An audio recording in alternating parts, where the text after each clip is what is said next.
Hi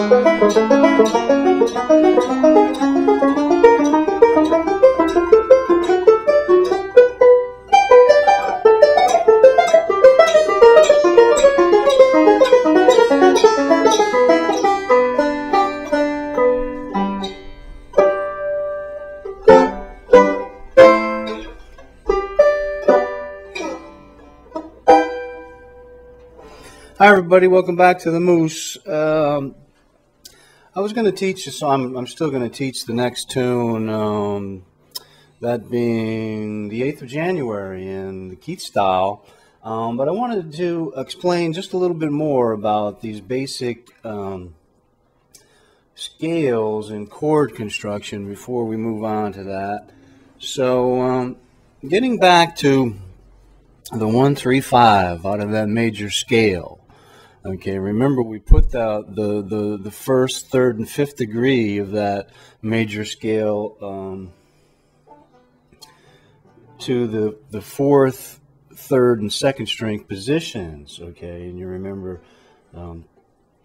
if we started on the fourth string position and started with the fourth string, we had the 1, 3, 5. Second string position, we had the 3, 5, 1, and the third string position, we had the 5, 1, 3. Okay, to make up our triads. Okay. Now let's look at the full position chords here, just for a minute.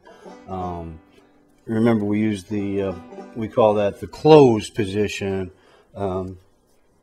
Fourth string position chord. Okay, again, that's a G chord. All right, and we know that when we fret the fourth and first strings with the same fret, it gives us the same note.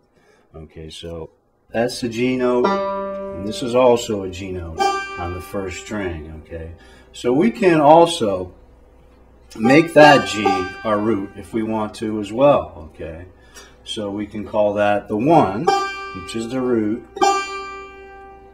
1, 3, 1, 3, 5. Okay.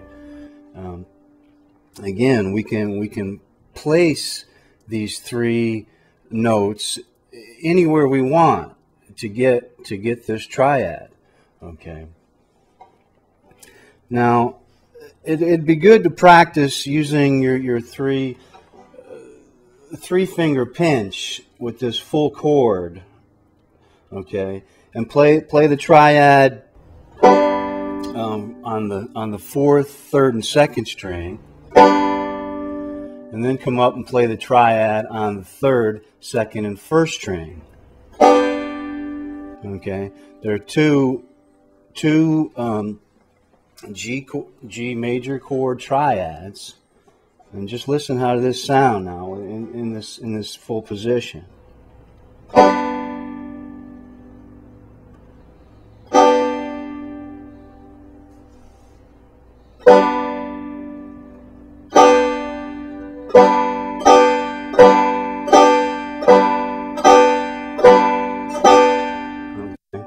Now let's come up to the second string position.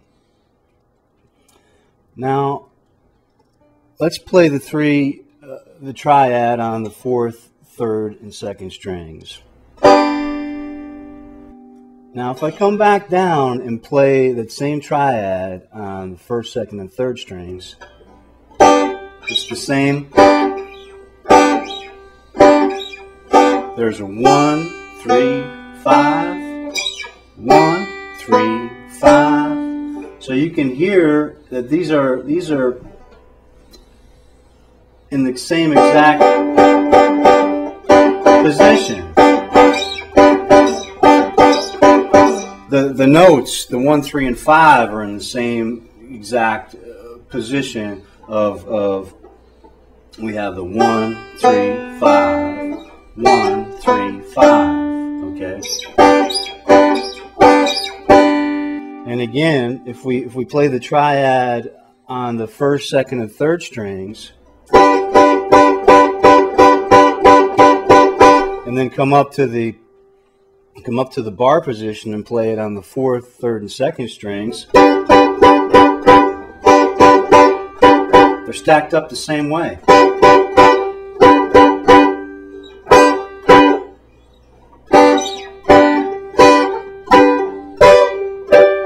And again, it works from the bar position up to the next fourth string position of G. Okay, so I just wanted to make you aware of that. And when you're thinking about these triads, and I can also say that, well, let's go back to the fourth string position. Okay, 1, 3, 5. Okay, that's on the fourth, third, and second strings. And we come up to our next position, and we have 3, 5, 1. You can think about this 1, 3, 5 as being a perpetual thing.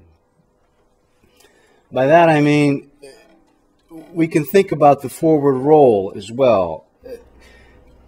1, 3, 5, we have that forward roll, okay? Now we're coming up, and it's just starting on the 3 now. 3, 5, 1, okay? And then up to the bar position, 5, 1, 3. So you can see how that system of numbers is just perpetuating itself. We're starting 1, 3, 5, okay? And then the next position was 3, 5, 1, okay?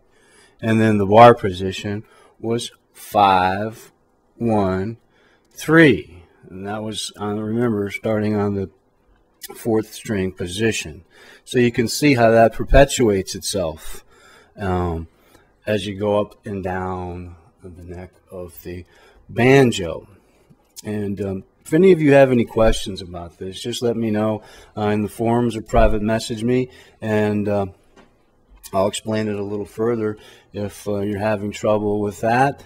And I'm going to explain just a little bit more about switching these major chord formations in the next segment, along with a little bit more about the major scale. So we'll see you next time, everybody, right here on musicmoose.org.